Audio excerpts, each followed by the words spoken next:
కాలం గురించి చెప్పుకుంటూ ఋతువుల గురించి చెప్పుకుంటూ ఇంకా ఏ ఋతువులో ఏ ఏ దోషాలు వస్తాయి, ఏ ఏ ఇబ్బందులు వస్తాయి అని చెప్పుకుంటూ అందులో ప్రధానంగా చెప్పుకున్నది ఏమిటంటే వసంత ఋతువు, శరద్ ఋతువు గురించి మాట్లాడుకుంటూ శరద్ ఋతువులో మొదటి మాసం మనం అమ్మవారి ఆరాధన చేసి ఉన్నాం. తర్వాత ఇప్పుడు వచ్చేటప్పటికల్లా ఇక్కడ హరుల యొక్క ఆరాధన చేయడానికి ప్రాధాన్యంగా ఉంటుంది అని చెప్పుకున్నాం.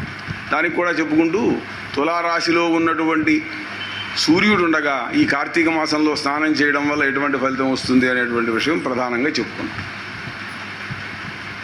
ఇక ముఖ్యంగా ఇవాళకి వచ్చేటప్పటికి నిన్న మొదటి రోజు, ఇవాళ 2-3 రోజులు కూడా కార్తీక మాసం ద్వితీయ తృతీయ కూడా కలిసి ఉన్నాయి. అసలు కార్తీక మాసానికి ప్రాధాన్యం చెప్పడానికి స్కాంద పురాణం, పద్మపురాణం 2 ఉన్నాయి. ఆ స్కాంద పురాణంలో ఉన్నటువంటి కార్తీక మాహాత్మ్యాన్ని చెబుతూ వ్యాసుల వారు మొట్టమొదటిగా ముందు వశిష్ఠ మహర్షి బ్రహ్మర్షి, ఆయన అంటే లోకంలో బ్రహ్మర్షిగా ఎప్పటి నుంచో ఉన్నటువంటి వాడు. అంటే అటు దశరథుడి యొక్క కుటుంబానికి అందరికీ కూడా, సూర్యవంశానికి అందరికీ కూడా ఆయన మహానుభావుడు, గురువుగా ఉన్నటువంటి వాడు. శ్రీరామచంద్రుడికి సాక్షాత్తు గురువు అయినటువంటి ఆ యొక్క వశిష్ఠుల వారు వాళ్ళ కులపురోహితుడు. సమస్తమైనటువంటి వాంగ్మయం అంతా కూడా ఆయన కర్తలామలకమైనటువంటి మహానుభావుడు బ్రహ్మర్షి. ఆయన్ని చూసిన తర్వాతే బ్రహ్మర్షి కావాలనేటువంటి ఆయనతో మాట్లాడినటువంటి కొన్ని విషయాల చేత విశ్వామిత్ర మహర్షి అంతటి వాడు, మహారాజుగా ఉన్నటువంటి వాడు, తాను ఏ విధంగా బ్రహ్మర్షి కావాలి అనేటువంటి విధంగా ఆయన జపం చేయడం. అందులో ముఖ్యంగా ఏమిటంటే ఇవాళ మనం చెప్పుకునేటువంటి గాయత్రీ మంత్రం అయితే ఉన్నదో ఆ గాయత్రీ మంత్రాన్ని దర్శించినటువంటి విశ్వామిత్ర ఋషి, అటువంటి ఆయన చాలా కాలం చాలా ఇబ్బందులు పడి అందరితోటి చాలా అంటే ఇంచుమించులో పోరాటం చేశాడు ఆయన. అలా చేసినటువంటి వాడు బ్రహ్మర్షి అయ్యాడు. ఎవరనాలి ఈ మాట అంటే బ్రహ్మర్షి అయ్యాడు అనే మాట ఎవరనాలంటే వశిష్ఠుల వారు ఒప్పుకోవాలి. విశ్వామిత్రుడు బ్రహ్మర్షి అంటే చాలు ఆయన సంతోషిస్తాడు. అంచేత వశిష్ఠుల వారు ఎవరిని సామాన్యంగా అంగీకరించడానికి ఆయనకి ఏమీ, వశిష్ఠుల వారు ఒక శాంతస్వరూపం, ఆయనకి కోపం అసలు సాధ్యమైనంత వరకు రాదు. వాడు ఏదైనా చేస్తే శాపం ఇవ్వడానికి కూడా ఆయన సందేహిస్తాడు. శాపం ఇవ్వడం తేలిగ్గా వశిష్ఠ మహర్షి. ఏ మహర్షి, ఓ దుర్వాస మహర్షో విశ్వామిత్ర మహర్షో ఇచ్చేటువంటి శాపాలు అవి కూడా వశిష్ఠ మహర్షి ఎప్పుడూ ఇచ్చేవాడు కాదు. ఆయనకు ఆ లక్షణాలు ఉన్నటువంటి వాడు కాదు. ఆ బ్రహ్మర్షి లక్షణం ఏమిటంటే, బ్రహ్మర్షి అంటే బ్రహ్మ పదాన్ని పొందినవాడే బ్రహ్మర్షి అంటే. మామూలుగా ఏదో బ్రహ్మర్షి అంటే ఏదో కాదు, సాక్షాత్ బ్రహ్మస్వరూపమైనటువంటి వాడే బ్రహ్మర్షి, మామూలు వాడు కాదు. అటువంటి బ్రహ్మర్షి అయినటువంటి వశిష్ఠ మహర్షి ఒకానొకప్పుడు యాగం చేద్దామని సంకల్పించుకున్నాడు. ఆయన ఇంట్లో యజ్ఞం చేసుకోదలుచుకున్నాడు. ఎప్పుడైనా ఏదైనా సరే బ్రాహ్మణోత్తములు, ఋషులు ఎవరైనా సరే ఏదైనా ఒక కార్యక్రమం చేయాలి అంటే ఆ కార్యక్రమానికి ఎవరయ్యా పోషకులు, ఎవరయ్యా అంటే మహారాజులు. ఓ రాజు ఎవరో పోషించాలి. అలా రాజు పోషించడం కోసం అని చెప్పి జనక మహారాజు దగ్గరికి వెళ్ళాడు. వెళ్ళినవాడు సాక్షాత్తు బ్రహ్మర్షి. ఆయన అంతకంటే బ్రహ్మ స్థానంలో ఉన్నటువంటి వాడు జనక మహారాజు కూడా. అంచేత జనక మహారాజుకి విదేహ మహారాజు అని పేరు. ఆ దేశం పేరే విదేహ దేశం. ఆయన సంపూర్ణమైన జ్ఞానం కలిగిన వాడు. ఆయన దగ్గరికి వెళ్ళి సందేహాలు తీర్చుకున్నాడు సుఖమహర్షి అంతటి వాడు. సుఖమహర్షి అంటే సామాన్యుడు కాదు, వ్యాసుల వారి యొక్క కొడుకు. అంటే ఈ వ్యాసుడి గోపికలందరూ కూడా స్నానాలు చేస్తుంటే సుఖమహర్షి పెడుతుంటే ఎవరు కూడా ఏం పట్టించుకోలేదుట. కానీ వ్యాసుల వారు పెడుతుంటే మటుకు ఎవరికి వాళ్ళు జాగ్రత్తగా కప్పుకుని ఉన్నారన్నాడు. అంటే సుఖమహర్షికి ఏమీ లేదు, చెట్టు పుట్ట అన్నీ ఆయనే. ఆయనకి ఏమీ దేహస్పర్శ, దేహభ్రాంతి లేనటువంటి మహానుభావుడు. భాగవతంలో చెబుతాడు ఆయన ఏమిటి, యం తం ప్రవ్రజంతమనుపేతమపేత కృత్యం ద్వైపాయనో విరహకాతర ఆజుహావ పుత్రేతి తన్మయతయా తరవోభినేదు తం సర్వభూత హృదయం మునిమానతోస్మి అన్నాడు. ఆయన పుత్రా అని అరుస్తున్నట్ట. ఎవరు? వ్యాసుల వారికి పుత్ర వ్యామోహం పోలేదు ఆయనకి. ఈయనకి ఏ వ్యామోహం లేనటువంటి వాడు మహానుభావుడు ఎవరు? శుకుల వారు. ఆయన పెడితే అరుస్తుంటే పుత్రేది తన్మయతయా, ఎప్పుడైతే ఈయన పుత్ర అని అరుస్తుంటే ప్రతి చెట్టు నేను అంటున్నాయి. అన్నీ ఆయనే. సమస్తమైనటువంటి వృక్షములు కూడా కనిపిస్తున్నాయి ఆయనకి. నేను పుత్రుడు అంటే నేను అంటున్నాయి. అటువంటి పుత్రేది తన్మయతయా తరవహ అభినేదు, ఆ వృక్షాలన్నీ కూడా ఆయనకి అభినందన చేసేయట. అటువంటి సర్వభూత హృదయం మునిమానతోస్మి అన్నాడు. సమస్త భూత హృదయుడైనటువంటి ఆ సుఖ మహర్షికి నేను నమస్కారం చేస్తున్నాను అన్నాడు వ్యాస మహర్షి అంతటి వాడు. ఇది భాగవతంలో. అందుచేత అటువంటి మహానుభావుడు దగ్గరికి వెళ్ళి విషయం తెలుసుకున్నటువంటి వాడు సుఖయోగీంద్రుడు. అంటే విదేహరాజులు ఎప్పుడూ కూడా వాళ్ళు దేహభ్రాంతి లేదు, వాళ్ళు మామూలుగా రాజ్యం చేశాడు కానీ జనక మహారాజుకు ఉన్నటువంటి జ్ఞానం ఇంకెవరికీ లేదు. సమస్తమైనటువంటి వాళ్ళు ఆయన దగ్గరికి వెళ్ళి జ్ఞానాన్ని సముపార్జించారు. అంతటి జ్ఞానవంతుడు ఆయన. అటువంటి వాడి దగ్గరికి వెళ్ళి నేను ఇలా యజ్ఞం ఎందుకు వచ్చారని ఆయన రాగానే, మహానుభావుడు వశిష్ఠ మహర్షి రాగానే ఆయన వెళ్ళిపోయి సింహాసనం దిగి ఆయన కాళ్ళు పట్టుకుని నమస్కారం చేసి, ఎందుకు వచ్చారు స్వామి, ఏమిటి మీరు వచ్చిన పని ఏమిటంటే ఆయనకి అతిథి సత్కారాలన్నీ చేసిన తర్వాత అడిగితే, నేను పని మీద వచ్చాను, యజ్ఞం చేయదలుచుకున్నాను, ఇంటి దగ్గర నాకు ద్రవ్యం కావాలి, ఆ ద్రవ్యం ఏదైనా మీరు ఇప్పించేటైతే బాగుంటుందంటే అలాగే చేసుకుందాం రండి అని చెప్పి వారిని కూర్చోబెట్టి అన్ని కార్యక్రమాలు అయిన తర్వాత, ఒక్క విషయం, మీరు వచ్చారు కాబట్టి మహానుభావులు ఇక్కడికి వచ్చారు కాబట్టి నాకు సందేహంగా ఉంది.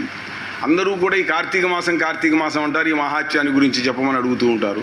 అయితే కార్తీక మాసంలో గొప్పతనం ఏమిటి, ఆ విషయం ఏదైనా నాకు చెప్పవలసిందేనా, మనం మాట్లాడుకోలేదు మొదటి రోజు కాబట్టి ఆ విషయాన్ని మనం ప్రస్తావన చేయలేదు అనేప్పటికల్లా అప్పుడు ఆయన మాట అన్నాడు, కార్తీక మాసం చాలా గొప్పది. ఎందుకంటే కార్తీక మాసం గొప్పదనాన్ని చెప్పడానికి ఎవరు చెప్పేది కాదు. ఇది కార్తీక మాసం వచ్చేటప్పటికల్లా, కార్తీక మాసంలో సాక్షాత్ శ్రీ విష్ణువు సన్నిహితమై ఉంటాడు. ఎక్కడుంటాడు? జలముల యందు ఉంటాడు. సమస్తమై తులా సంక్రమణం జరిగినప్పుడు త్రైలోక్య పావనైనటువంటి గంగాదేవి సమస్తమైనటువంటి జలముల యందు కూడా ద్రవ రూపంలో ఆవిడ ప్రవేశించి ఉంటుంది. అంటే అన్ని చోట్ల కూడా మనం గంగా అంటే మనం గంగ కాశీలో ఉన్న గంగా అని అనుకుంటాం. గంగా అనేదానికి ఉదకము అని పేరు. ఆ గంగా అనేదానికి నదీ పరంగా పావనం, ఆవిడ త్రైలోక్య పావని అంటే ముల్లోకములను పావనం చేసినటువంటిది. స్వర్గలోకం దగ్గర నుంచి పాతాళ లోకం వరకు ప్రవహించిన ఆకాశముల నుండి శంభుని శిరంబందుండి అని చెబుతాడు భర్తృహరి. అంచేత ఆకాశం నుంచి పుట్టింది ఆవిడ, ఆకాశగంగా ఉద్భవ. అంచేత స్వర్గం నుంచి వచ్చినటువంటిది శంభుని శిరస్సు వచ్చింది, ఆ శిరస్సు నుంచి భూలోకానికి వచ్చింది. అటువంటి గంగ త్రైలోక్య పావని అయినటువంటి గంగ సమస్తమైనటువంటి జలముల యందు కూడా ప్రవేశించి ద్రవరూపంలో ప్రవేశించి ఉంటుందయ్యా. అందరినీ చాలా పవిత్రంగా చేస్తుంది. అది సంభవించడం చాలా కష్టమయ్యా అని చెప్పాడు జనక మహర్షిగా ఆయన. యస్మిన్నాస్తే హృషికేశ అన్నాడు. ఎక్కడ ఉంటుంది అంటే ఈ గంగ తులాయాం గోష్పదోదకి, ఈ గంగ ఉంటుంది, ప్రతి చోట ఉంటుంది. గంగ గోపాదం అంత చోటు, గోపాదం పడితే ఎంత పడుతుంది మనకి, గోపాదం పడినటువంటి గుంట ఎంతైతే ఉంటుందో ఆ గుంటలో ఉన్నటువంటి నీళ్ళల్లో కూడా గంగాదేవి ద్రవ రూపంలో ఉంటుంది. అక్కడ ఎవరుంటారయ్యా అంటే విష్ణువు సన్నిహితుడై ఉంటాడు. కాబట్టి ఈ కార్తీక మాసంలోకి వచ్చేటప్పటికల్లా సమస్తమైనటువంటి జలములు, నేను అనుకున్నాం నేను ఊరికే మీకు ఏదో నీటి పడికి అని చెప్పాను, నీటి పడికి కాదు, గోష్పదోదకమైనటువంటి గోష్పాదము యొక్క గుంట ఎంతైతే ఉంటుందో ఆ గుంటలో ఉన్నటువంటి నీళ్ళలో కూడా గంగ త్రైలోక్య పావనిగా గంగ ఉంటుంది. అందులో శ్రీ మహావిష్ణువు నివసిస్తూ ఉంటాడు. అటువంటి కార్తీక మాసంలో ప్రాతకాలంలో సూర్యోదయ మార్తాండోదయ వేళాయాం, సూర్యోదయానికి పూర్వమే కనుక ఎవడైతే కార్తీక మాసంలో స్నానం చేస్తాడో, కార్తీక మాస స్నానం చేస్తాడో చాలా మంచిదయ్యా, పవిత్రంగా ఉంటుంది. పైగా ఇందులో ముఖ్యంగా ఈ కార్తీక మాస స్నానం చేసిన తర్వాత, ఈ కార్తీక మాసంలో స్నానము ఊరికే స్నానం చేశామని కాదు, స్నానం చేయాలి, జపం చేయాలి, దానం చేయాలి. ముఖ్యంగా ఇంకా ఏమిటయ్యా అంటే పెద్దవాళ్ళందరికీ కూడా శ్రార్థ కర్మలు చేయాలి అని చెబుతుంది శాస్త్రం. ఎక్కడ చెప్పినప్పటికీ పెద్దవాళ్ళకి ఇలా చేయాలి, ఇలా చెబుతుంది. మనం చేసే జపాలు ఇవన్నీ పక్కనెడితే పెద్దవాళ్ళందరికీ కూడా చేయాలి అని చెబుతుంది. అటువంటి కార్తీక మాస మహాత్యాన్ని చెబుతున్నాను, చాలా శ్రద్ధగా వినవయ్యాను అని చెప్పి, ముఖ్యంగా సూర్యోదయానికి పూర్వమందు ఈ కార్తీక మాసంలో ఎవడైతే కావేరీ నది యందు స్నానం చేస్తాడో వాడు సాక్షాత్తు మోక్షాన్ని పొందుతాడయా అని చెప్పాడు వశిష్ఠ మహర్షి. ఎవరికి? జనక మహారాజుకి. ఆ తరువాత అయితే ఈ కార్తీక మాసం గొప్పదంటున్నావు కదా, మరి ఈ గొప్పదనం ఏమిటా అంటే ఇహజన్మలో చేసినటువంటి పాపం ఏదైతే ఉంటుందో, ఇహజన్మని యత్పాపం పరజన్మని, ఈ జన్మలో ఇహజన్మలో చేసినటువంటి పాపం, పూర్వజన్మలో చేసినటువంటి పాపం ఏదైతే ఉంటుందో ఈ కార్తీక మాసంలో కార్తీక సోమవారం నాడు మరి కనుక స్నానం చేసినట్లయితే, నదుల్లో కానీ కాలవల్లో కానీ మనం ఎక్కడున్న నీళ్ళలోనైనా సరే స్నానం చేసినట్టయితే చాలా పుణ్యం వస్తుందయ్యా. అటువంటి పుణ్యాన్ని ఇచ్చేటువంటి కార్తీక మాసం చాలా గొప్పది. ఈ కార్తీక మాస మహాత్యాన్ని కావాలంటే చెబుతాను అని చెప్పి, ఇంకా ఏం చేయాలి ఈ కార్తీక మాసంలో నువ్వేం చేయమంటావంటే ఉపవాసం చేయాలి. ఉపవాసం అనగానే మనం ఏమిటంటే భోజనం మానేయడం, భోజనం మానేయడం అనేటువంటి వ్రతం ఒకటి ఉపవాసం. ఇంకోటి ఏం చేయాలి అన్నట్టు అంటే మధ్యాహ్నం ఏకభుక్తం చేయాలి. ఏకభుక్తం చేయాలంటే ఒంటిపూట భోజనం చేయడం. నక్తం చేయాలి, అది మూడోది. ఉపవాసం, ఏకభుక్తం, నక్తం, ఏదో ఒకటి ఇందులో ఈ ఆరింట్లో ఏదైనా చేయొచ్చు మనిషి. ఉపవాసం ఉండొచ్చు, ఉండగలిగితే అంటే కార్తీక మాసం మొత్తం కేవలం కొన్ని పదార్థాలు తీసుకుని ఉపవాసం ఉండేవాళ్ళు ఉన్నారు. అలాగే నవరాత్రులు చేస్తున్నప్పుడు కూడా మనకి దేవీ నవరాత్రులు అవి చేస్తారు. వాళ్ళు ఆహారం 9 రోజులు ఆహారం స్వీకరించకుండా ఇతరమైనటువంటి పదార్థాలు స్వీకరించి 9 రోజులు దీక్షతో ఉండేటువంటి వాళ్ళు ఉంటారు. అలా శాస్త్రమే చెప్పింది, ఉపవాసంచ ఏకభుక్తంచ నక్తం. నక్తం అంటే రాత్రి భోజనం చేయడం, పొగల భోజనం మానేయడం, రాత్రి భోజనం చేయడం. ఇంతేకాదు ఛాయా ఆయాచితం భోజనం అని. ఛాయా భోజనం అంటే ఇదిగో ఇప్పుడే మధ్యాహ్నం 3 దాటిన తర్వాత 2:30, 3 అయిన తర్వాత మనిషి నుంచుంటే, ఎండ పడేటప్పుడు మనిషి నుంచుంటే అది తన నీడ 2 రెట్లుగా ఎక్కడైతే ఎప్పుడు కనిపిస్తుందో ఆ సమయంలో అయితే 3 గంటలు 3:30 గంటల ప్రాంతంలో దానికి ఛాయానక్తం అని పేరు. ఆ నక్తం కూడా ఎలా ఉండాలి? అయాచితమైనటువంటి భోజనం ఉండాలి. మనం యాచించకుండా వచ్చినటువంటి ఏ పదార్థం అయితే ఉంటుందో దాన్ని స్వీకరించడం, అది 4వది. అయాచితం అంటే మనం వెళ్ళి అడిగి తినడం వేరు. అలా కాకుండా మీరు మా ఇంటికి భోజనం రండి, మనం తెలియకుండానే మనకు భోజనం సంప్రాప్తం అవుతూ ఉంటుంది, అది అయాచితం. అయాచితం బ్రాహ్మణాయ దద్యాత్ అని. మనం యాచించకుండా వచ్చినటువంటి ద్రవ్యం ఏదైతే ఉంటుందో మనం అది తీసుకెళ్ళి దానం చేయాలి. అంతేగాని యాచించి దానం చేయడం కాదు. మన దగ్గర వచ్చినటువంటి ద్రవ్యం ఎవరైనా మనకి అడగకుండా ఇస్తారు. ఒకప్పుడు అడగకుండా ఇచ్చిన వస్తువుని తీసుకెళ్ళి దానం చేసుకోమన్నాడు. అంచేత అయాచితం, అలా వచ్చినటువంటి నక్తాయాచితం చేయడం. ఇంకా ఏం చేయాలయ్యా, ఇంతకంటే ఏం చేయాలి అంటే చెప్పాడు. అయ్యా ఉపవాసం, స్నానంచా తెలదానంచా. స్నానం చేసాం, ఇంతకంటే గొప్పది ఏమిటయ్యా అంటే తెలలు దానం చేయడం. ఈ 4 కర్మలు ఎవరు చేస్తారు? 6 కర్మలు ఎవరు ఏదో ఒకటి చేయొచ్చు. ఇందులో అన్నీ చెయ్యాలి. అన్నీ చేయాలంటే అన్నీ చేయడం, ఉపవాసం చేస్తాం అదొకటే కుదురుతుంది, లేకపోతే నక్తం చేస్తాం, లేదు ఛాయానక్తం చేస్తాం, స్నానం చేస్తాం, తెలదానం చేయాలి. ఆ పై 3 కూడా ఏదైనా ఒక కర్మ చేయడం, మిగిలినవన్నీ చేయాల్సిందే. అది అందరికీ విహితమైనటువంటిదే. అందుచేత ఆ విధంగా చేసినట్లయితే ఈ కార్తీక మాసంలో మంచి ఫలితం వస్తుందా, మంచి పుణ్యం ఉంటుంది. అయితే ఏమిటి పుణ్యం వల్ల, దీనివల్ల ప్రయోజనం ఏమిటయా అని అడిగాడు. అడిగితే ఆయన చెప్పాడు, ఏం లేదయ్యా, కాశ్మీర దేశంలో మంచి చక్కనైనటువంటి పురోహితుడు ఉన్నాడు. కాశ్మీర దేశానికి పెద్ద పేరు. ఇంచేది సరస్వతీదేవి ఆ దేశంలోనే ఉన్నటువంటిది, అక్కడ అవతరించినటువంటిది. కాశ్మీర దేశానికి చాలా సులక్షణాలు ఉన్నాయి.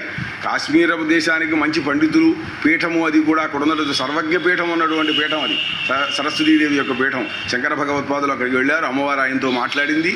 అటువంటి సరస్వతీ పీఠంలో ఉండేటువంటి ఆ పురోహితుడు ఆయన ఉన్నాడు, చాలా మహానుభావుడైన, వేదాంగ పారంగతుడైనటువంటి వాడు. ఆయన యొక్క కుమార్తె ఉన్నది, ఆవిడ పేరు స్వాతంత్ర్య నిష్ఠురి అని పేరు. స్వాతంత్ర్య నిష్ఠురి అనేటువంటి ఆమె చాలా చక్కనైనటువంటి సౌందర్యం కలిగినటువంటిది. ఆమెకు వివాహం చేశారు. వేదాంగ పారంగతుడైనటువంటి ఒక మహానుభావుడు. వేదాంగములు అనగానే మనం ఏదో చదువుకున్నాం అనుకుంటాం. వేదములు అనేటువంటి 4 వేదాలు, చతుర్వేదాలు అధ్యయనం చేసినటువంటి వాడు. వేదాంగములు ఉన్నాయి. దానికి వేదాంగములకి ఏమిటయ్యా అంటే నిరుక్తం, ఛందస్సు, జ్యోతిషం, కల్పం అని చెప్పి దానికి సంబంధించినటువంటి వేదంలో ఉన్నటువంటి విషయాలన్నింటినీ కూడా సమగ్రంగా మనకు తెలియపరిచేటువంటి శాస్త్రాలు ఉన్నాయి. ఆ శాస్త్రాలు, వాటికి వేదాంగములు అని పేరు. 6 అవి షడంగములు అంటాం వాటిని. ఆ 6ంటిని కూడా చక్కగా అధ్యయనం చేసినటువంటి వాడు మహానుభావుడు. అటువంటి ఆయన్ని ఇచ్చి వివాహం చేశారు. కానీ ఈమె ప్రవర్తన యందు సరిగ్గా లేక, సత్ప్రవర్తన లేకపోవడం చేత అతను చాలా బాధపడ్డాడు.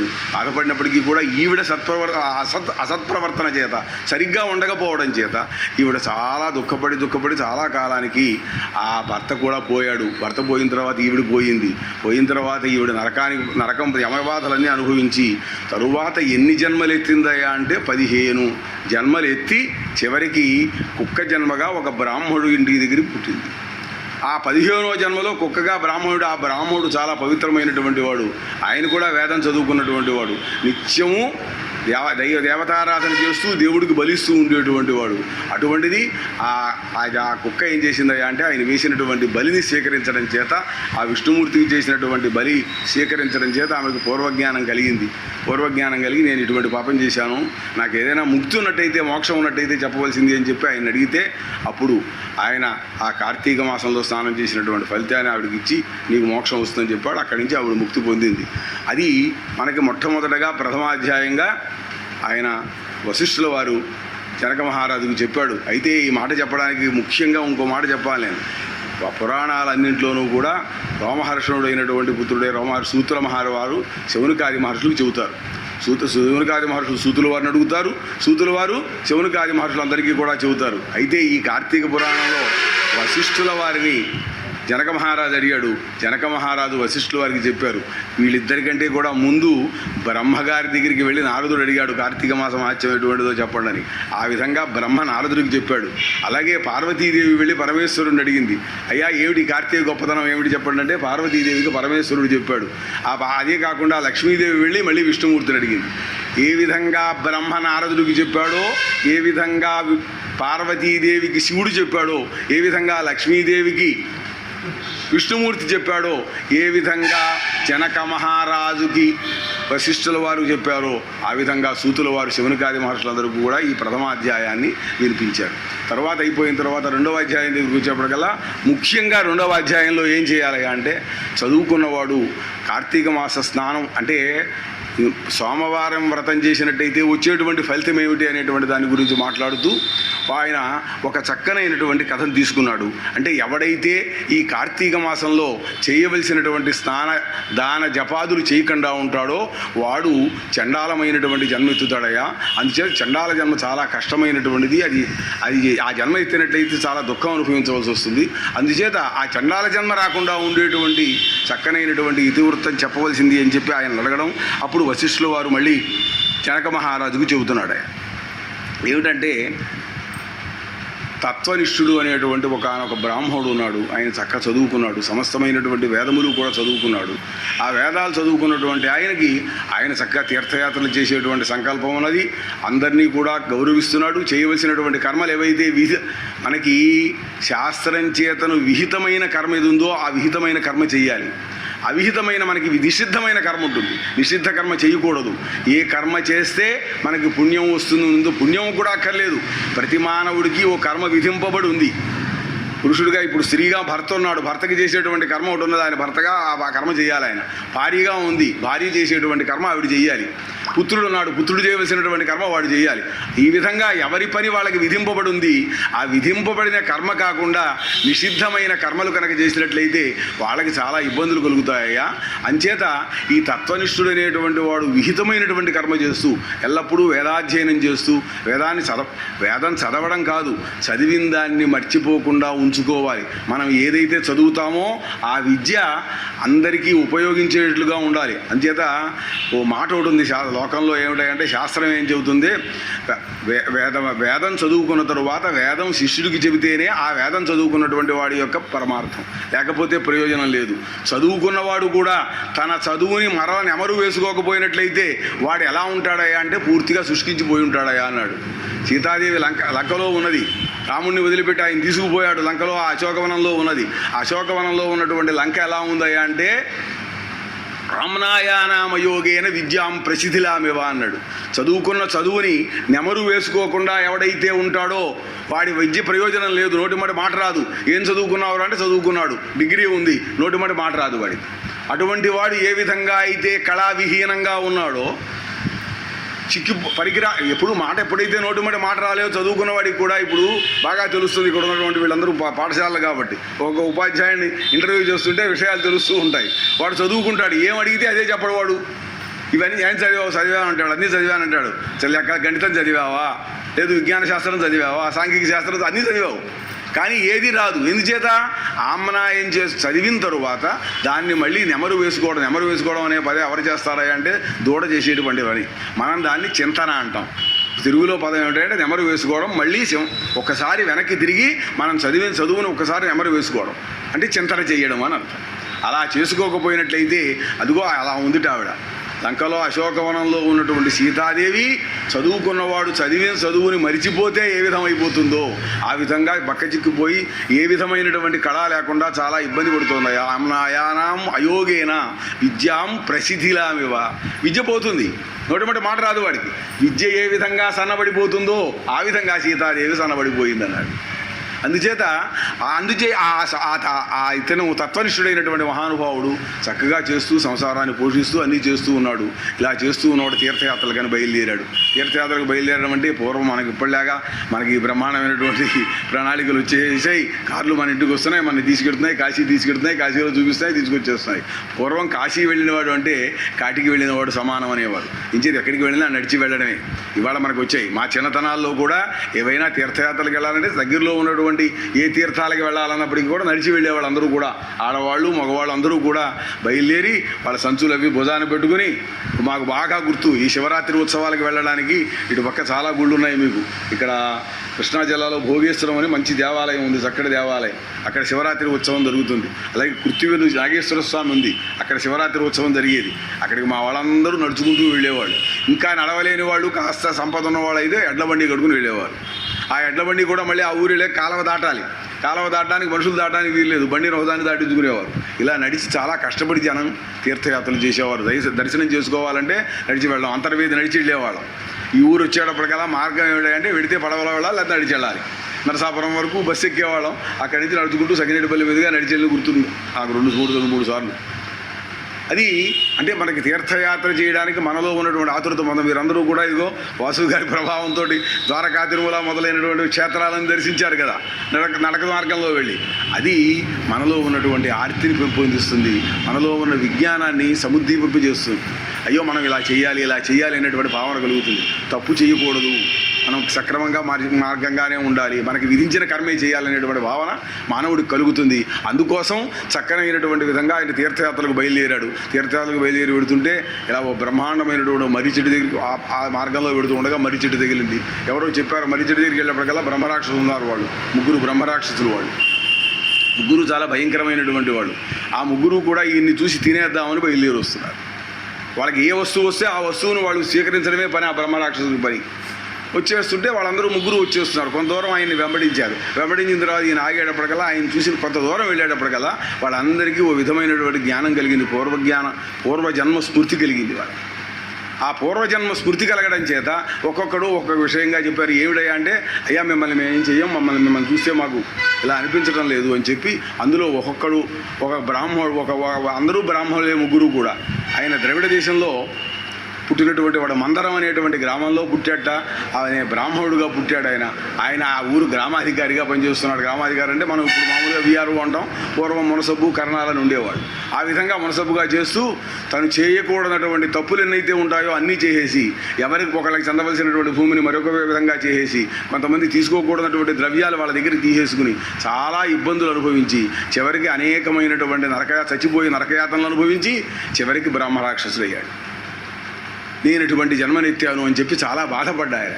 ఆ బాధపడితే ఆయన చెప్పుకున్నాడు. 2వ వాడు లేచాడు. అయ్యా నేను ఆంధ్రదేశంలో పుట్టానండి, ఆంధ్రదేశంలో ఉన్నటువంటి వాడిని. ఆంధ్రదేశంలో పుట్టిన తర్వాత నేను చేసినటువంటి పాపం ఏమిటయ్యా అంటే ఆయన చెబుతున్నాడు, నేను చక్కనైనటువంటి బ్రాహ్మణ కుటుంబంలో పుట్టాను. మా తల్లిదండ్రులు ఉన్నారు, భార్యా పిల్లలందరూ ఉన్నారు. తల్లిదండ్రులు పెద్దవాళ్ళు, వాళ్ళకి ఏ విధమైనటువంటి సేవ చేయడం లేదు. ఇంతకంటే దుర్మార్గం ఏం చేశాను అంటే, చక్కనైనటువంటి ఆహారాన్ని నేను నా భార్యా పిల్లలు తినేవాళ్ళం. బాగా పాచిపోయినటువంటి అన్నం ఏదైతే ఉంటుందో అది తీసుకెళ్ళి మా తల్లిదండ్రులకు పెట్టేవాడిని. అందుచేత మా తల్లిదండ్రుల్ని సరిగ్గా చూడకపోవడం చేత నాకు ఈ కర్మ వచ్చింది. దాని చేత అనేకములైనటువంటి ఎప్పుడైతే మరణం వచ్చింది, నరకయాతనలు అనుభవించాం. మరణం వచ్చింది అంటే మనం మరణం అనేటువంటిది సవ్యంగా వస్తుందా, ఎలా వస్తుందంటే అది మరణయాతన అంటూ ఉంటారు మనవాళ్ళు. అదే నరకయాతన. నరకయాతన అంటే మనకి తెలుస్తూనే అనుభవిస్తూ ఉంటాడు మానవుడు. అందుచేత అనేకములైనటువంటి నరకయాతనలు లేదు. వెళ్ళిపోయిన తర్వాత యమభటులు వచ్చి తీసుకుపోతారు, వాళ్ళు బోళ్ళు నరకయాతనలు అనుభవింపజేస్తారు. కుంభీపాకాది సమస్తమైనటువంటి దోషాలు ఉన్నాయి. గరుడ పురాణం విపరీతంగా చెబుతుంది వాటి గురించి. అందుచేత అటువంటి నరకాలు అనుభవించినటువంటి వాడు ఇలా అనుభవించాను నేను. ఈ అనుభవించి ఈగో విధమైనటువంటి బ్రహ్మరాక్షసుని అయ్యాను అని ఆయన వృత్తాంతం ఆయన చెప్పుకున్నాడు. తరువాత మరొక బ్రహ్మరాక్షసుడు వచ్చాడు. వచ్చి అయ్యా నేను కూడా ఆంధ్రదేశంలోనే పుట్టానండి, చాలా చక్కటి వాడిని. నేను బ్రాహ్మరాక్షసుగా పుట్టి ఆంధ్రదేశంలో పుట్టి చక్కనైనటువంటి దేవాలయంలో అర్చకుడుగా ఉన్నాను విష్ణు ఆలయానికి. ఆ విష్ణు ఆలయంలో అర్చకుడుగా ఉండి స్వామికి అర్చన చేయకుండా ఆయనకు వచ్చినటువంటి ద్రవ్యం ఏదైతే ఉంటుందో ఆ ద్రవ్యాన్ని నేను పరచింత కలిగినటువంటి వాళ్ళకి వీళ్ళకి ఇచ్చి, ఎవరికి ఇవ్వకూడదో వాళ్ళకి తీసుకెళ్ళి ఈ ద్రవ్యాన్ని అంతటిని ఇచ్చాను. స్వామికి సరిగ్గా అర్చన చేయలేదు. ఈ విధమైనటువంటి నేను చేయవలసినటువంటి విహితమైనటువంటి స్వామి అర్చన చేసేటువంటి కార్యక్రమం ఏదైతే ఉంటుందో అది చేయకుండా వేశ్యాలోలున్నాయి నేను సమస్తమైనటువంటి ద్రవ్యాన్ని, స్వామి యొక్క ద్రవ్యాన్ని వాళ్ళకి సమర్పించేసి నేను చాలా పాపం చేసి ఉన్నాను. చివరికి మరణం వచ్చింది. మరణం వచ్చిన తర్వాత నరకయాతనలు అనుభవించి చివరికి మళ్ళీ జన్మలో నేను బ్రహ్మరాక్షసుడిగా పుట్టానయ్యా అని చెప్పి ముగ్గురు కూడా ఈ విధమైనటువంటి భావనతో చాలా బాధలు చెబుతారు. వాళ్ళు చెప్పేటప్పటికల్లా ఆ బ్రాహ్మణుడు ఏం చేయాలో తోచగా, అయితే ఒక్కసారి ఆగండి, మీ అందరికీ కూడా నేను ఏ విధంగా మోక్షం పొందుతామో మాకు చెప్పండి అంటే అప్పుడు ఆయన చెప్పాడు. కార్తీక మాసంలో ఎవడైతే ఇందాకే చెప్పాను మీకు, కావేరీ నది యందు స్నానం చేసినటువంటి ఫలితాన్ని వాళ్ళకి ఇస్తాను అని చెప్పి అముక అంటే ఈ ముగ్గురు యొక్క పేర్లు చెప్పుకుని అముక పూర్వజన్మ దోష నివృత్తి అర్థం కావేరీ స్నానమహంకరిష్య అని చెప్పి ఆయన కావేరీ నదిలో స్నానం చేశాడు. ఆ తత్వనిష్ఠుడు అనేటువంటి బ్రాహ్మణుడు తీర్థయాత్రలకు వెళ్ళినటువంటి వాడు స్నానం చేసి ఆ స్నానం చేసి వచ్చినటువంటి ఫలితాన్ని వీళ్ళకి ధారపోయడం చేత ఆ ముగ్గురికి కూడా బ్రహ్మరాక్షస నివృత్తి కలిగి వాళ్ళు వాళ్ళ యొక్క జన్మ సంస్కారం చేత వాళ్ళు మోక్షాన్ని పొందారు. అందుచేత ఆ విధంగా కార్తీక మాసంలో ఎవడైతే ఆ యొక్క కావేరీ నది యందు స్నానం చేస్తాడో, కావేరీ నది యందు స్నానం చేసినట్టయితే వాడికి చాలా గొప్పదా. ఎంత చెప్పాడు అంటే ఏనకే పానాప్యుపాయన, ఏదో విధంగా ఉపాయం చేత ఏదో విధంగా వెళ్ళండి. ఎలా పెడతావో వెళ్ళు.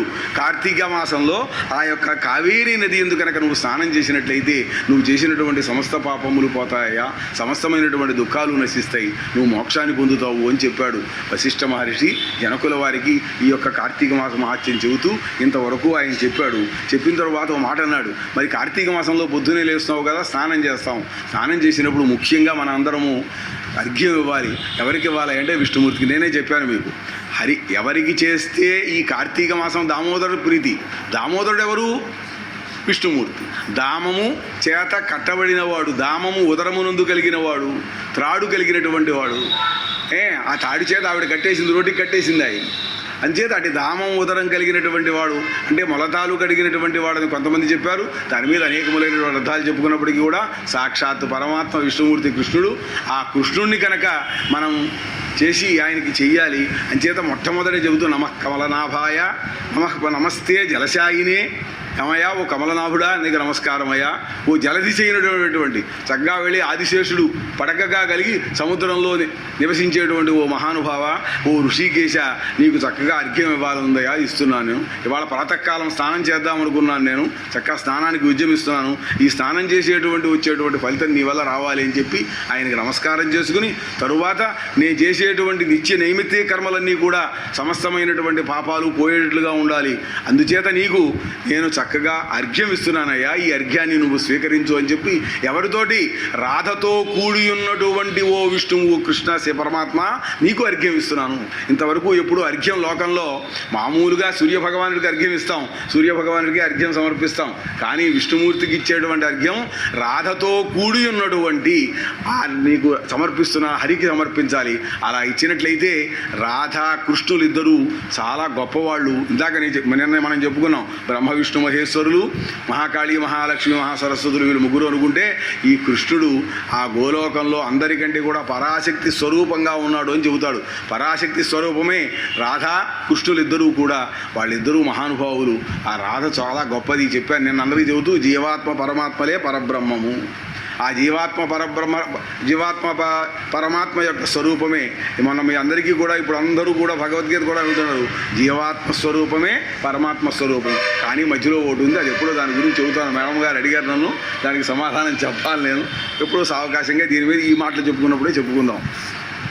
ఇంచేతంటే సాక్షాత్ జీవాత్మ చాలా ప్రశ్నలు వేశారు. ఈ దేహం ఉంది కదా, మరి దేహి ఉంటాడు కదా, ఈ దేహం పోతోంది, దేహి పోదు. దేహి అంటే జీవాత్మ. ఈ మరి ఎలా పడుతుంది, ఎవరికి పట్టాయి? ఇప్పుడు చేసే పని కర్మలన్నీ ఎవరికి వస్తాయి? దేహానికే వస్తాయి, దేహికి రావు, ఆ జీవాత్మకి రావు. మరి ఎవరికి వస్తాయి అంటే అన్నింట్లోనూ ఉన్నటువంటి జీవాత్మ ఒకటే, పరమాత్మే జీవాత్మగా ఉన్నాడు. జీవాత్మ వేరే ఏం లేడు. అన్నిటి యందు కూడా పరమాత్మ ఉన్నాడు. ఇందుగలడు అందు లేడని సందేహము వలదు, చక్రి సర్వోపగతుండు. చరాచరమైన ప్రకృతి యందు కూడా పరమాత్మే ఉన్నాడు. ఆ చెట్టు యందు ఉన్నాడు, పుట్ట యందు. అందుకనే మనం ఇవాళ మనకి భారతదేశంలో ప్రతివాడు ఇతర దేశాల వాళ్ళందరూ అనేటువంటిది, ఇతర మతాల వాళ్ళు అనేటువంటిది ఏమిటా అంటే ప్రతి వస్తువును మీరు పూజ చేస్తారు. ఇంచేత ప్రతి వస్తువు ఎందుకు పరమాత్మ ఉన్నాడు. ఇప్పుడు ఆ చెట్టులో పరమాత్మ ఉన్నాడు, జీవం ఉన్నది, చరాచరమైనటువంటి ప్రకృతి అన్నాడు. అందుకని చరము అచరము, కదిలేటువంటిది కదలనటువంటిది. అచలమైనటువంటి పర్వతంలో ప్రాణం ఉన్నది, లేదనడానికి వీల్లేదు. ప్రతి దాని యందు ప్రాణం ఉన్నది. ఆ ప్రాణ రూపంలో దాన్ని మనం గ్రహించలేకపోతున్నాం. చెట్టు దగ్గరికి పెడుతున్నాం. ఇవాళ మనందరం కూడా వృక్షాలు అవి నరికేటప్పుడు న్యాయంగా వృక్షం నరికితే మనిషిని చంపితే ఎటువంటి పాపం వస్తుందో వృక్షాన్ని నరికినా అటువంటి పాపమే వస్తుంది. దాని యందు ప్రాణి ఉన్నది. దాని భాష మనకి రాదు కాబట్టి అది ఇచ్చేటువంటి శాపాన్ని మనం మనకు తెలియదు అనుకుంటాం. మనం అది చక్కనైనటువంటి శాపాలు ఇస్తాం. అందుకనే పెద్దవాళ్ళు ఇప్పుడు ఏదైనా పనికిరాని చెట్లు కొన్ని ఉన్నాయి, మనకు కొట్టేయాల్సి వస్తుందంటే చక్కగా కొబ్బరికాయ కొట్టుకుని నమస్కారం చేసుకుని మేము పొరపాటు చేస్తున్నాం, క్షమించండి స్వామి అని చెప్పి దండం పెట్టుకుని ఈ పని చెయ్యాలి అని చెబుతారు.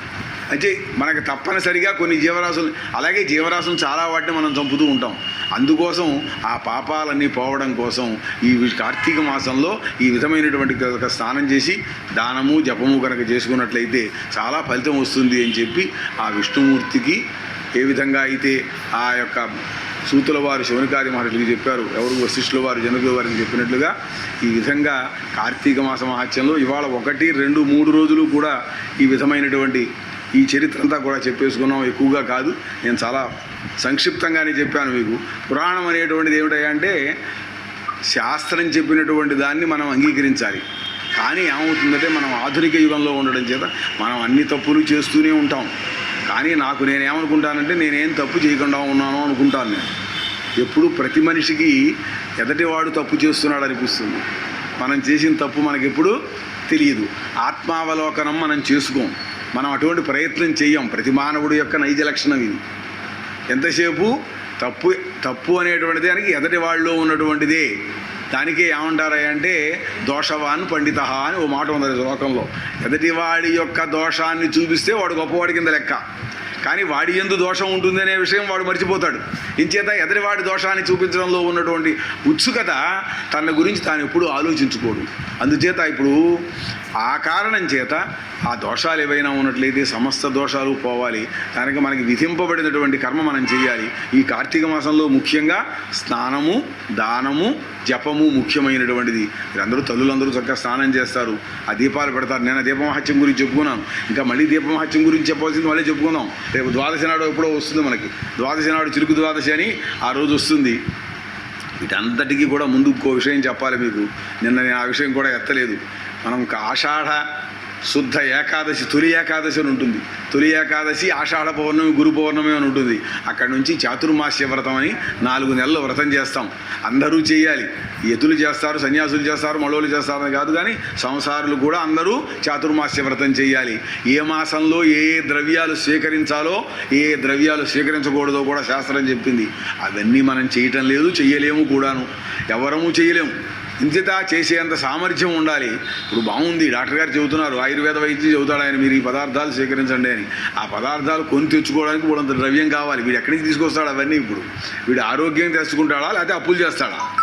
అందుచేత ఆ ద్రవ్యం తెచ్చుకోవడం కష్టం. అలాగే శాస్త్రం చేత చెప్పబడినటువంటి కర్మలన్నీ కూడా విధించబడినటువంటి కర్మలు జాగ్రత్తగా చేసినట్లయితే మనం చేసేటువంటి పుణ్యానికి ప్రయోజనం ఉంటుంది. నిషిద్ధమైన కర్మ చేయకూడదు, మనకి విహితమైనటువంటి కర్మే చేయాలని చెబుతూ దీపమహత్యం చెబుతాము అని. ఆ దీపమహత్యం ఎప్పుడు చేయవలసిందే. నిన్నే చెప్పాను నేను, అగ్నిస్వరూపం, అగ్నినే ఆరాధించాలి. ముఖ్యంగా ఆ అగ్నిని ఆరాధించినట్టయితే చెప్పాగా ఈ మాసానికి ప్రధానమైనటువంటి నక్షత్రం కృత్తికా నక్షత్రం కావడం చేత కృత్తికా నక్షత్రానికి అధిదేవతలు అగ్ని కాబట్టి ఆ అగ్ని ఆరాధన చేసినట్లయితే సమస్తమైనటువంటి పుణ్యాలు వస్తాయి. అగ్ని ఆరాధన ఎందుకు చెబుతున్నానంటే పృథివ్య తేజో వాయురాకాశములు పంచభూతాలు కూడాను పంచభూతాత్మకముడైనటువంటి వాడే పరమాత్మ. పరమాత్మ అంటే ఎవడో లేడు. శివుడి గురించి చెప్పుకుంటాం మనం. పరమాత్మ ఎవరయ్యా అంటే 8 భాగాలు కలిగినటువంటి ఒక వస్తువు పరమాత్మ, శివుడు. ఎవరయ్యా అంటే ఈ పంచభూతాలు, సూర్యుడు, చంద్రుడు, మనము అంటే యజమాని. అష్టతనువు అని పేరు ఆయన. అష్టతనువులు అంటే 8 తనువులు కలిగినటువంటి వాడు, 8 భాగాలు కలిగినటువంటి ఒక వస్తువు అన్నీ కలిపితే ఎవరయ్యా అంటే సాక్షాత్తు పరమేశ్వరుడు. పృథివీ తేజో వాయురాకాశములు, సూర్యచంద్రుడు యజమాని. యజమాని అంటే కర్మ చేసేటువంటి వాడు. వీళ్ళు 8 ఆ శివుని యొక్క అష్టమూర్తులు, అష్టరూపాలు. అష్టతనువులు అనమాట. అటువంటి ఆ అష్టతనువైనటువంటి ఆ పరమేశ్వరుణ్ణి ఈ నెలలో శివాలయంలో కానీ విష్ణు ఆలయంలో కానీ ఎక్కడైనా సరే దీపం పెట్టమన్నాడు. అక్కడ ఇక్కడ అనేం కాదు, ఎక్కడైనా దీపారాధన చేసినట్టయితే వాడు పుణ్యాన్ని పొందుతాడు, చాలా చక్కనైనటువంటి పని చేసినటువంటి వాడు అవుతాడు. అది ప్రాతకాలంలో చేయాలి, సాయంకాలం నందు చేయాలి. ప్రదోష వేళ చేయడమే గొప్పది. ఎప్పుడు కూడా ప్రాతకాలము మనకి ప్రాతస్సంధ్య ఉషోదయ కాలం, అది సూర్యోదయానికి ముందు దీపారాధన చేయాలి. కరెక్ట్గా సూర్యాస్తమయం అవుతున్న సమయంలో ప్రదోష వేళ అంటాం. ప్రదోష వేళ పరమేశ్వరుడు సాక్షాత్తు నృత్యం చేస్తూ ఉంటాడు. ఎవరు? పరమేశ్వరుడు. అటువంటి సమయంలో దీపారాధన చేసినట్లయితే మనం చేసుకున్నటువంటి సమస్త పాపాలు పోతాయి. ఏమంటే దీపారాధన చేయడం ఏమిటి, పాపాలు పోవడం ఏమిటి అని? దీపారాధన చేసుకున్నప్పుడు ఏ ఏ పాపములు చేసినటువంటి చరాచర కోటిలో ఏవైతే వచ్చి ఆ దీపంలో పడి ముక్తిని పొందుతున్నాయో ఆ విధంగా మనం చేసినటువంటి సమస్త పాపాలు కూడా దూది పింజ వెళ్ళి అగ్నిహోత్రంలో పడి ఏ విధంగా అయితే భస్మీపటం అయిపోతుందో, కాలిపోతాయో, దూది కలిపడితే ఇంకేమైనా మిగులుతుందో? ఏమీ మిగలదు మనకి. ఇంకా ఏదైనా అగ్నిలో వెళ్ళి కాలితే ఎప్పుడో కొంత మిగలడానికి అవకాశం ఉన్నది. దూది పింజ ఏ విధంగా అయితే అగ్నిలో భస్మీపటం అయిపోతుందో మనం చేసినటువంటి సమస్త పాపములు కూడా ఆ స్వామికి చేసినటువంటి ఆ అగ్నిహోత్రం, ఆ దీపారాధన ఫలితం వల్ల మన సమస్త పాపాలు నశిస్తాయి. అందుచేత కార్తీక మాసం అన్ని మాసాల కంటే గొప్పది. అయితే దీనికి చెప్పేటప్పుడు ఏ రోజుగా ఆ రోజే కార్తీక మాసకు మహత్యం గొప్పది గురించి చెప్పుకుంటూ ఉంటాం. ఎంచేతంటే వ్రతానాం ఉత్తమం వ్రతం ప్రజాభ్య పరిపాలయంతాం న్యాయేన మార్గేణ మహీం మహీషా గోబ్రాహ్మణేభ్య శుభమస్తు నిత్యం లోకా సమస్తా సుఖినో భవంతు కాలే వర్షతు పర్జన్య పృథివీ సస్యశాలిని దేశోయం క్షోభరహితో బ్రాహ్మణా సంతు నిర్భయా అపుత్రా పుత్రిణ సంతు పౌత్రిణ అధనా సధనా సంతు జీవంతు శరదాం శతం మంగళం కోసలేంద్రాయ మహనీయ గుణాత్మనే చక్రవర్తి తనూజాయ సార్వభౌమాయ మంగళం.